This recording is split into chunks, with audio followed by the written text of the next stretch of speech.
Hello hi ಎಲ್ರಿಗೂ ನಮಸ್ಕಾರ. Welcome back to Janata agent. ಒಂದೆರಡು ದಿವಸ ಆಯಿತು ದೊಡ್ಡ ಮಟ್ಟದಲ್ಲಿ ಚರ್ಚಾಸ್ಪದವಾದಂತಹ ಒಂದು ವಿಚಾರ. KS ಹೆಗ್ಡೆ ಸಂಸ್ಥೆಯಲ್ಲಿ ಏನು ವೈದ್ಯಕೀಯ ವಿಭಾಗದಲ್ಲಿ ಮುಖ್ಯಸ್ಥರಾಗಿದ್ದಂತಹ ವ್ಯಕ್ತಿ ಹಠಾತ್ತನೆ ಆ ಒಂದು ಸ್ಥಾನದಿಂದ ನಿರ್ಗಮಿಸ್ತಾ ಇರುವಂತಹ ವಿಚಾರವನ್ನು ಇಡೀ ರಾಜ್ಯದಾದ್ಯಂತ ತಾವು ಕೇಳಿರ್ಬೋದು. ಈ ಒಂದು ವಿಡಿಯೋವನ್ನು ಯಾರೆಲ್ಲ ನೋಡ್ತಾ ಇದ್ದೀರಾ ನಿಮಗೂ ಕೂಡ ನಿಮ್ಮ ಅನುಭವಕ್ಕೂ ಕೂಡ ಬಂದಿರ್ಬೋದು. ಈ ಒಂದು ವಿಚಾರದಲ್ಲಿ ಹಲವು ಪರ ವಿರೋಧ ಚರ್ಚೆಗಳು ಬಂದಿತ್ತು. ಯಾಕೆ ಅವರು ಒಂದು ಸಂಸ್ಥೆಯಿಂದ ನಿರ್ಗಮಿಸುವಂಥ ಸಂದರ್ಭದಲ್ಲಿ ರಾಜೀನಾಮೆ ಕೊಡುವಂಥ ಸಂದರ್ಭದಲ್ಲಿ ಯಾಕೆ ಇಷ್ಟೊಂದು ಕಾಂಟ್ರವರ್ಸಿ ಆಗಬೇಕು ಅಂತ ಕೇಳಿದರೆ ಎಸ್ ಅಲ್ಲೇ ಇರೋದು ಮ್ಯಾಟ್ರು. ಅಂದರೆ ಈ ಮಹಾಬಲ ಶೆಟ್ಟಿ ಎನ್ನುವಂತಹ ವ್ಯಕ್ತಿ KS ಹೆಗ್ಡೆ ಆಸ್ಪತ್ರೆಯಿಂದ ನಿರ್ಗಮಿಸುವುದಕ್ಕೂ ಏನಿದೆ ಕಾಂಟ್ರವರ್ಸಿಗೂ ನಂಟು ಅಂತ ಕೇಳಿದರೆ ಧರ್ಮಸ್ಥಳದಲ್ಲಿ ಇವತ್ತು ಪ್ರಕರಣ ನಡೀತಾ ಇದೆ. ಪ್ರಕರಣದಲ್ಲಿ ಏನು ಪೋಸ್ಟ್ ಮಾರ್ಟಮ್ ವಿಚಾರ ಬಂದಂಥ ಸಂದರ್ಭದಲ್ಲಿ ಧರ್ಮಸ್ಥಳದಲ್ಲಿ ಅನಾಥ ಶವಗಳ ಪೋಸ್ಟ್ ಮಾರ್ಟಮ್ KS ಹೆಗ್ಡೆ ಆಸ್ಪತ್ರೆಯಲ್ಲಿ, ಅದು ಕೂಡ ಅಲ್ಲಿನ ಮುಖ್ಯಸ್ಥರಾಗಿದ್ದಂತಹ ಮಹಾಬಲ ಶೆಟ್ಟಿ ಅವರ ಆ ಒಂದು ಅಂಡರಲ್ಲೇ ಅಲ್ಲಿ ನಡೀತಾ ಇತ್ತು. ಅಲ್ಲಿಗೆ ಸಂಬಂಧಪಟ್ಟಂತಹ ಯಾವುದೇ ದಾಖಲೆಗಳು ಇಲ್ಲದಿರುವುದು ಮತ್ತು ಯಾಕಾಗಿ ಅವರು ಪೋಸ್ಟ್ ಮಾರ್ಟಮ್ಗಾಗಿ KS ಹೆಗ್ಡೆ ಆಸ್ಪತ್ರೆಗೆ ಹೋಗ್ತಾ ಇದ್ರು, ಇವೆಲ್ಲವನ್ನು ಒಂದು ರೀತಿಯಲ್ಲಿ ದೊಡ್ಡ ಮಟ್ಟದಲ್ಲಿ ತನಿಖೆಯ ಭಾಗವಾಗಿ ವಿಚಾರಣೆಗೂ ಕೂಡ ಕರೆದಿದ್ರು. ಸೊ ಆ ಒಂದು ಸಂದರ್ಭದಲ್ಲಿ KS ಹೆಗ್ಡೆ ಆಸ್ಪತ್ರೆಗೆ ಏನು ಡ್ಯಾಮೇಜ್ ಆಗಿದೆ, ಈ ಒಂದು ಡ್ಯಾಮೇಜ್ ಕಂಟ್ರೋಲ್ ಮಾಡೋದಕ್ಕೋಸ್ಕರ ಈ ಮಹಾಬಲ ಶೆಟ್ಟಿ ಎನ್ನುವಂತಹ ತಮ್ಮ ಮೇಧಾವಿಯನ್ನು ಮುಖ್ಯಸ್ಥನನ್ನು ಕೆಳಗಿಳಿಸ್ತಾ ಇದ್ದಾರೆ ಅನ್ನುವಂತಹ ಸಂಶಯ ಕೂಡ ಕಾಡ್ತಾ ಇತ್ತು. ಸೊ ಈ ಒಂದು ಸಂಶಯಕ್ಕೆ ಪೂರಕವಾಗಿ ಈ ಒಂದು ಹೋರಾಟಗಾರರು ಅಂತ ಎನಿಸಿಕೊಂಡವರೇ ಇದ್ದಾರೆ. ಸೌಜನ್ಯ ಪರ ಹೋರಾಟಗಾರರಾದಂತಹ ಗಿರೀಶ್ ಮಠಣ್ಣವರು ಇರ್ಬೋದು ಅಥವಾ ಜಯಂತ್ ಟಿ ಅವರು ಇರ್ಬೋದು, ಇನ್ನಿತ ಯಾರೇ ಇರ್ಬೋದು, ಮಹಾಬಲ ಶೆಟ್ಟಿ ವಿರುದ್ಧವಾಗಿ ಒಂದು ಸ್ಟೇಟ್ಮೆಂಟನ್ನು ಕೊಡ್ತಾರೆ. ಅವರು ರಾಜೀನಾಮೆ ಕೊಡ್ತಾ ಇರೋದಲ್ಲ, KS ಹೆಗ್ಡೆ ಆಸ್ಪತ್ರೆ ಅವರನ್ನು ಬಲವಂತವಾಗಿ ಆ ಒಂದು ಸ್ಥಾನದಿಂದ ಹೊರಗಡೆ ಹಾಕ್ತಾ ಇದೆ. ಅಂದರೆ ಆ ಒಂದು ಸ್ಥಾನದಲ್ಲಿದ್ದುಕೊಂಡು ನಮಗೆ ಅಂದರೆ KS ಹೆಗ್ಡೆ ಆಸ್ಪತ್ರೆಗೆ ಅವರು ದಿವಂಗತ ನ್ಯಾಯಮೂರ್ತಿ ಯಾವುದೋ ಒಂದು ಅಂಡರಲ್ಲಿರುವಂತಹ ಅದು ಸಂಸ್ಥೆ, ಅದು KS ಹೆಗ್ಡೆ ಆಸ್ಪತ್ರೆ. ಸೊ ಆ ಒಂದು ಆಸ್ಪತ್ರೆಯಲ್ಲಿದ್ದುಕೊಂಡು ಅವರ ಮೇಲೆ ಆಪಾದನೆಗಳು ಬಂದಂತಹ ಸಂದರ್ಭದಲ್ಲಿ ಆರೋಪಗಳನ್ನು ಎದುರಿಸಬೇಕಾದಂಥ ಸಂದರ್ಭದಲ್ಲಿ ಏನು ಆರೋಪಿ ಸ್ಥಾನದಲ್ಲಿರುವಂತಹ ಈ ಒಂದು ಮಹಾಬಲ ಶೆಟ್ಟಿಯನ್ನೇ ಅಲ್ಲಿಂದ ಕೆಳಗಿಳಿಸಿದರೆ ಆಲ್ಮೋಸ್ಟ್ ಎಲ್ಲ ಪ್ರಾಬ್ಲಮ್ಗೆ ಕ್ಲಾರಿಟಿ ಸಿಗುತ್ತೆ ಅನ್ನುವಂತಹ ಒಂದು ಇದಿರ್ಬೋದು. ಆದರೆ ಒಂದಂತೂ ಸತ್ಯ ನೋಡಿ, ಈ ಒಂದು ಸೌಜನ್ಯ ಪ್ರಕರಣ ಎಲ್ಲಿಯವರೆಗೂ ಇತ್ಯರ್ಥವಾಗದೇ ಇರುತ್ತೋ ಅಲ್ಲಿಯವರೆಗೆ ಈ ಒಂದು KS ಹೆಗ್ಡೆ ಆಸ್ಪತ್ರೆ ಒಂದು ಪಾರ್ಟ್ ಆಫ್ ಸೌಜನ್ಯ ಕೇಸ್ ಅಂತಲೇ ಎಲ್ಲರೂ ಅಂದ್ಕೊಂಡಿದ್ದಾರೆ. ಮಾತ್ರ ಅಲ್ಲ, ಅದು ಕಾನೂನಾತ್ಮಕವಾಗಿ ಕೆಲವೊಂದು ದಾಖಲೆಗಳಲ್ಲಿ ಅದು ಕೂಡ ಸೇರಿಕೊಂಡೇ ಇರುತ್ತೆ. ಇನ್ನು ಎಷ್ಟೇ ನೋಡಿ, ಒಂದು ರೀತಿಯಲ್ಲಿ ನೀರಿನಲ್ಲಿ ಬರೆದಂತಹ ಲೆಟರ್ಸ್ಗೂ ಇನ್ನು ಬಂಡೆಕಲ್ಲಲ್ಲಿ ಕೆತ್ತಿದಂತಹ ಲೆಟರ್ಸ್ಗೂ ಇರುವಂತಹ ವ್ಯತ್ಯಾಸವನ್ನು ನಾನು ಇಲ್ಲಿ ಹೇಳ್ತಾ ಇದ್ದೇನೆ. ಸೊ ಇದು ಒಂದು ರೀತಿಯಲ್ಲಿ KS ಹೆಗ್ಡೆ ಆಸ್ಪತ್ರೆ ಮತ್ತು ಸೌಜನ್ಯ ಕೇಸ್ ಒಂದು ರೀತಿಯಲ್ಲಿ ಬಂಡೆಕಲ್ಲಿನಲ್ಲಿ ಕೆತ್ತಿದಂತಹ ಒಂದು ಆರ್ಟಿಕಲ್ ಅಂತ ಹೇಳ್ಬೋದು. ಅದನ್ನು ಯಾವತ್ತೂ ಉಜ್ಜಿ ಮಾಯಿಸೋದಕ್ಕೆ ಸಾಧ್ಯ ಇಲ್ಲ, ಅದನ್ನು ಖಂಡಿತವಾಗಿಯೂ ನಿರ್ನಾಮ ಮಾಡಲಿಕ್ಕೆ ಸಾಧ್ಯ ಇಲ್ಲ. ಇನ್ನು ಎಷ್ಟೇ ಮುಖ್ಯಸ್ಥರನ್ನು ನೀವು ಅಲ್ಲಿಂದ ತೆಗೆದು ಹಾಕಿದ್ರು ಈ ಮಹಾಬಲ ಶೆಟ್ಟಿ ಮತ್ತು ಏನು KS ಹೆಗ್ಡೆ ಆಸ್ಪತ್ರೆ ಯಾವತ್ತಿಗೂ ಕೂಡ ಸೌಜನ್ಯ ಪ್ರಕರಣ ಇತ್ಯರ್ಥವಾಗದೇ ಇರುವವರೆಗೂ ಪ್ರಶ್ನಾತೀತವಾಗಿಯೇ ಇರುತ್ತೆ. ಪ್ರಶ್ನೆ ಮಾಡ್ತಾನೇ ಇರ್ತಾರೆ ಜನ.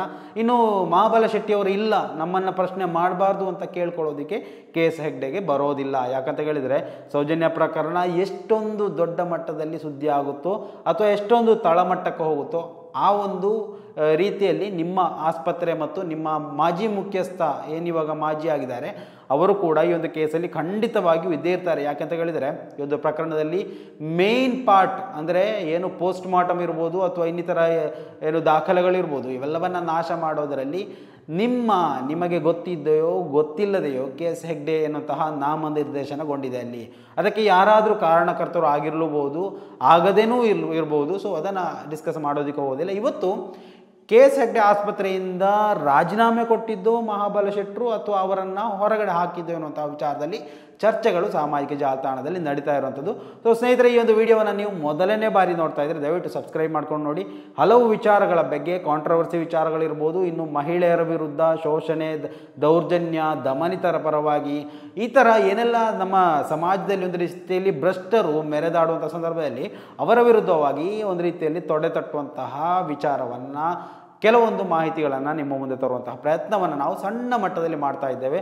ತಮ್ಮ ಅಳಿಲಿ ಸೇವೆ ಎನ್ನುವಂತಹ ಒಂದು ವಿಚಾರದಲ್ಲಿ ತಾವು ಈ ಒಂದು ಚಾನಲನ್ನು ಸಬ್ಸ್ಕ್ರೈಬ್ ಮಾಡಿಕೊಳ್ಳಿ. ಮಾತ್ರವಲ್ಲ, ಉಪಯುಕ್ತ ಮಾಹಿತಿ ಅಂತ ಅನಿಸಿದರೆ ದಯವಿಟ್ಟು ನಿಮ್ಮವರಿಗೂ ಅಂತ ಹೇಳುವಂತಹ ಜನರಿಗೆ ಶೇರ್ ಮಾಡಿಕೊಳ್ಳಿ.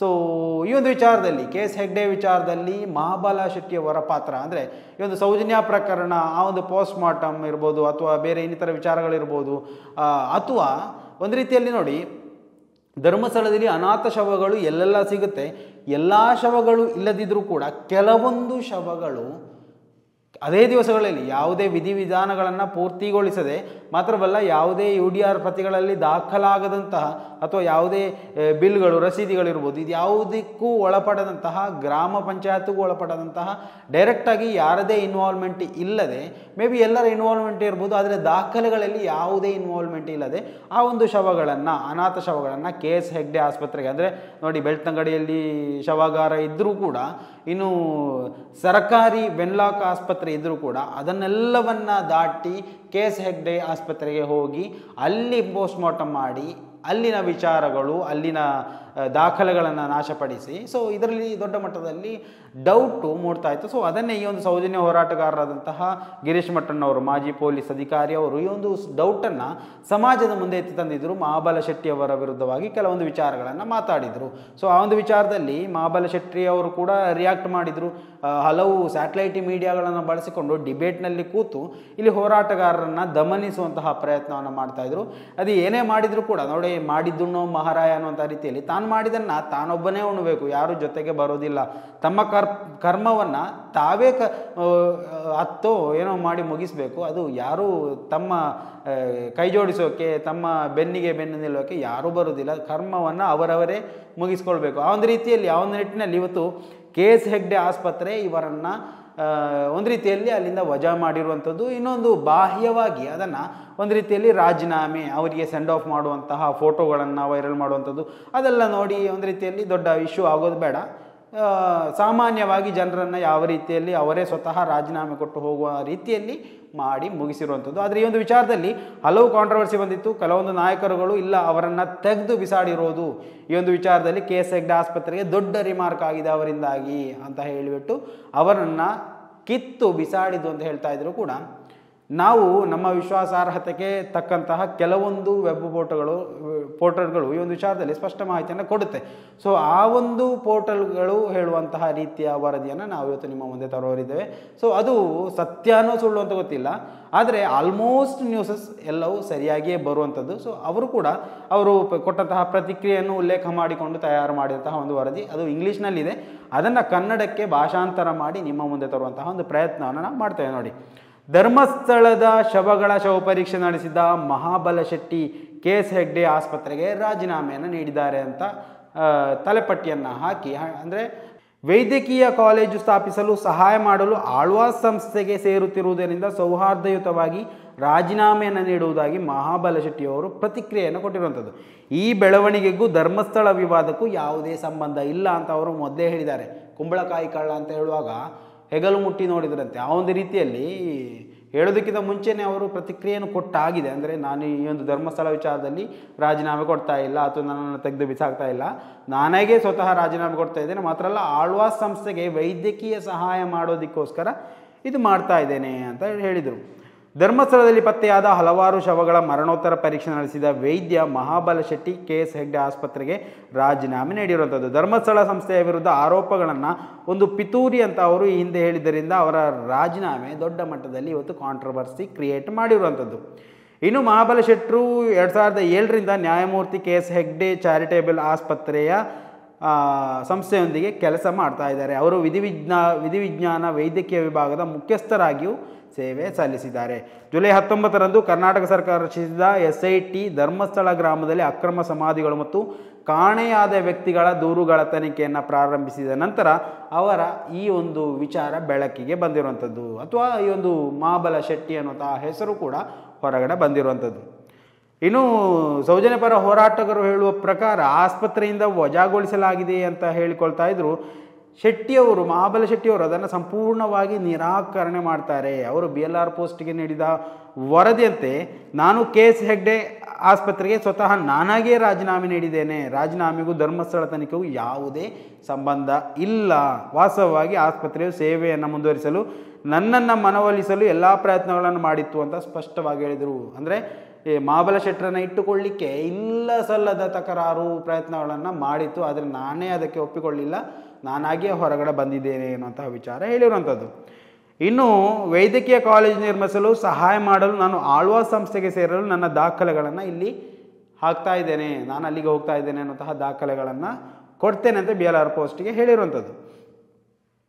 ಇನ್ನು SIT ನಡೆಸಿದ ಸಮಾಧಿ ಅಗೆಯುವ ಕಾರ್ಯಾಚರಣೆಯ ಸಂದರ್ಭದಲ್ಲಿ ಶೆಟ್ಟಿ ಹಲವಾರು ಮಾಧ್ಯಮ ಸಂಸ್ಥೆಗಳಿಗೆ ಧರ್ಮಸ್ಥಳ ಗ್ರಾಮದಲ್ಲಿ ಪತ್ತೆಯಾದ ಹಲವಾರು ಶವಗಳ ಮರಣೋತ್ತರ ಪರೀಕ್ಷೆ ನಡೆಸಿದ್ದೇನೆ ಮತ್ತು ಕೆಲವು ಶವಗಳು ಕೊಳೆತ ಸ್ಥಿತಿಯಲ್ಲಿವೆ ಅಂತ ಹೇಳಿಕೆಯನ್ನು ನೀಡಿದ್ದನ್ನು ನಾವು ಇವತ್ತು ನೆನಪಿಸಿಕೊಳ್ಬೋದು ಅಂತ ಅವರು ಹೇಳಿರುವಂಥದ್ದು. ಅವರು ರಾಜೀನಾಮೆ ಕೊಟ್ಟ ನಂತರ ತಮ್ಮ ಸ್ನೇಹಿತ ವರ್ಗಕ್ಕೆ ಈ ಒಂದು ವಿಚಾರವನ್ನು ತಿಳಿಸಿರುವಂಥದ್ದು. ಅಂದರೆ ನೋಡಿ, ಈ ರೀತಿ ಆಗ್ಬೋದು, ಎಲ್ಲ ಗೊತ್ತಿದೆ ನೋಡಿ.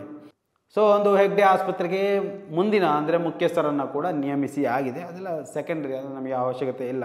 ಅಂದರೆ ಸಮಾಜಕ್ಕಾಗಿ ಯಾವುದೇ ಉಚಿತವಾಗಿ ಕೊಡುವಂಥ ಸೌಲಭ್ಯಗಳನ್ನು ಕೊಡುವಂತಹ ಆಸ್ಪತ್ರೆ ಅಲ್ಲ. ಸೊ ಅದರಿಂದಾಗಿ ಅದನ್ನು ನಾವು ವೈಭವೀಕರಿಸುವುದರಲ್ಲಿ ಅರ್ಥ ಇದೆ. ಎಲ್ಲ ಆಸ್ಪತ್ರೆಗಳಿರುವ ರೀತಿಯಲ್ಲಿ KS ಹೆಗ್ಡೆ ಆಸ್ಪತ್ರೆ ಒಂದು ರೀತಿಯಲ್ಲಿ ಮಾತ್ರವಲ್ಲ, ಈ ಒಂದು ವಿಚಾರದಲ್ಲಿ ಕಾಂಟ್ರವರ್ಸಿ ಕ್ರಿಯೇಟ್ ಮಾಡಿದಂತಹ ಒಂದು ಆಸ್ಪತ್ರೆ ಆದ ಕಾರಣ ಹೆಚ್ಚಾಗಿ ಅದಕ್ಕೆ ಪ್ರಮೋಟ್ ಮಾಡುವಂತಹ ಯಾವುದೇ ಅವಶ್ಯಕತೆ ಇಲ್ಲ.